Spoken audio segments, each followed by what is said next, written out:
Okay, and up next for our next faculty speaker, we have Andrew Alexander, a math teacher. He's going to be reading a poem, which he did in the past at a coffee house, and I was really impressed, and I asked him when he wrote it, and he told me he did not write it. And so I think that's, yeah.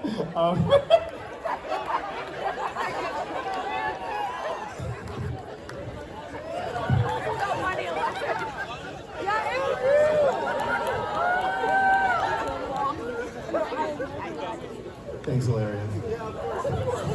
I think that was Yates, definitely not me. A few of you asked for shout-outs, so here we go. Yeah. Adam, Nor, Sam, Sid, Bryn, Isabella, Jackson, Nicholas, Sebastian, Sophia. Andrew. Do your self-evals. Graduate Will.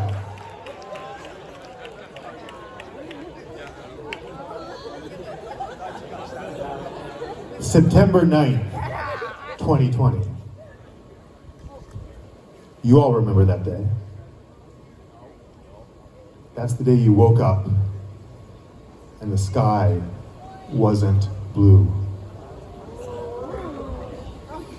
Your third week at the upper school, 6 months into a global pandemic, 8 weeks before an election, and outside was orange. For each of your previous 14 years, the sun had been a reliable partner, full spectrum, full illumination, proving the law of induction again and again and again. But not that day.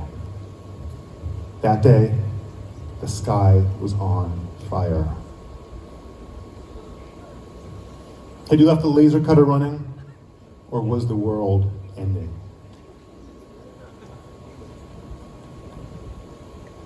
Some years ago, a Southern writer in another millenarian age wrote of the mind virus comorbid with the coming of the apocalypse. There are no longer problems of the spirit, he wrote. There is only the question, when will I be blown up?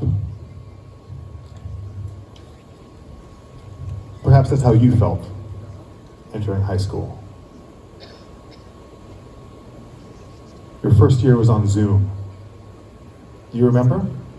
Or have you repressed those memories?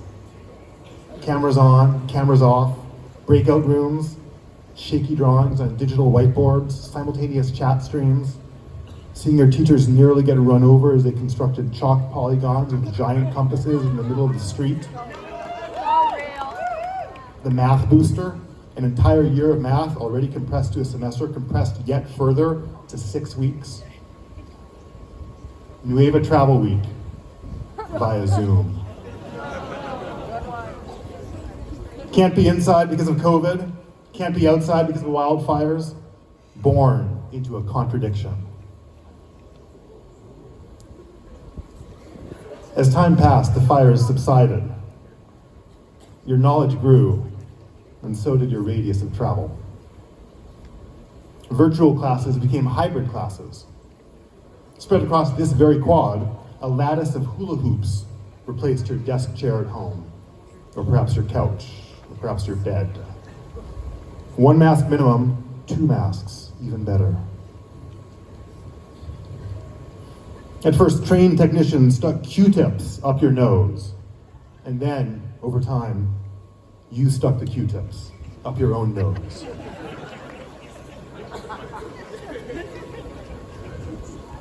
At first, you walked following arrows in the hallway, respecting borders made of masking tape, sticking to one side as if it were the DMZ.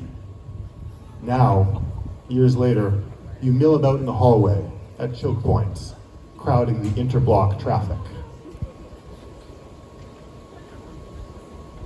Life began to regrow. In 10th grade, you traveled to Hawaii, your first time all together as a class. You spent late nights with the Tormach. In the middle of robotics tournaments, you watched gears break. You discussed the intersectionality of cannibalism during seminars on the philosophy of consciousness. You struggled with syntax errors in LaTeX and type errors in Rust. Who knew a single parenthesis could cause such pain? Christmas morning, 7:30 a.m., Canvas comments. Senior sleepover, 1 a.m., pulling out the belt sander for emergency architectural refinishing. You played chess games to spectators as rowdy as European soccer fans. You ran a weekly journal club and presented others' research. You performed your own research and published it. You published chapbooks of poetry. No New Yorker acceptances yet, but it's only a matter of time. Be sure you get Lachlan's signature in your yearbook. Got mine. Last year, you diffused throughout the US and traveled to Minneapolis, Taos, Montana, Alaska, New York, and DC. This year, you diffused further. You traveled to Italy, Ireland, Japan, Taiwan, Costa Rica, Bonaire, and Buenos Aires. You phone banked for public transit. You stared at the blinking lights of the Caltrain Control Center, hypnotized. You took oral exams in algebraic topology. You organized clubs devoted to the truth and beauty of the sandwich. You produced, directed, and starred in Shakespeare plays. Hamlet, all black, the uncertain protagonist, not making it to the end. You learned and forgot, and learned and forgot, and learned again the definition of a vector space.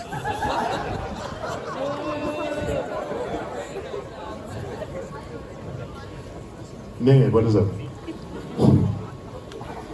You stimulated California's electric grid in a slew of spreadsheets. You bargained and bartered to avoid brownouts and make a buck. Starting your junior year, your first year fully on campus, fully unmasked, you used ChatGPT, and then Llama and Claude. You used them sometimes in ways that were licit, sometimes in ways that were illicit, but mostly in ways that were uncertain.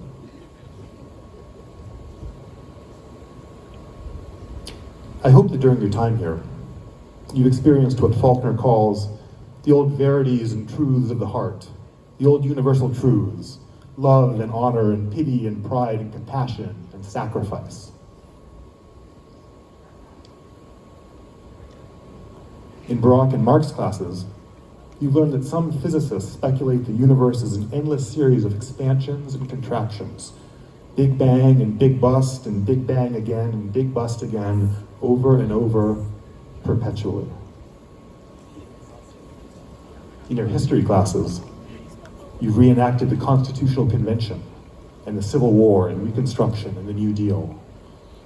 You've learned about the fundamental messiness of democracy and the messiness of our American project, and how easy it would have been for us to be different. In your environmental studies classes, you learned that the destructive power of a wildfire is only half their purpose. Forest fires burn, but they also cleanse.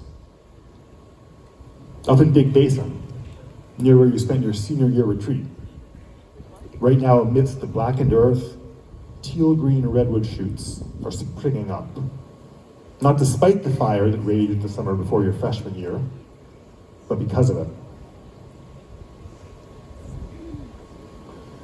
Traveling through Yellowstone last year, our guide pointed out a hot spring where decades ago, a certain enzyme was discovered. That enzyme, she said, has subsequently become the basis for all crime scene forensics, all DNA testing, all modern molecular biology, and even certain COVID tests. I turned around to the dozen of you in the van and asked, how many of you have done a PCR? All of you raised your hands. Those polymerase chain reactions you've done up on the third floor have involved cycles of hot and cold, hot and cold, hot and cold. The DNA doubles and then doubles again and again and again, 2 to the X, exponential growth, until all reactant is consumed.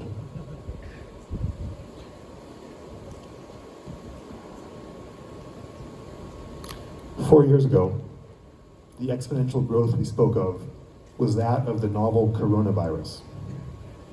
Now it is that of novel language models. Now, another election approaches.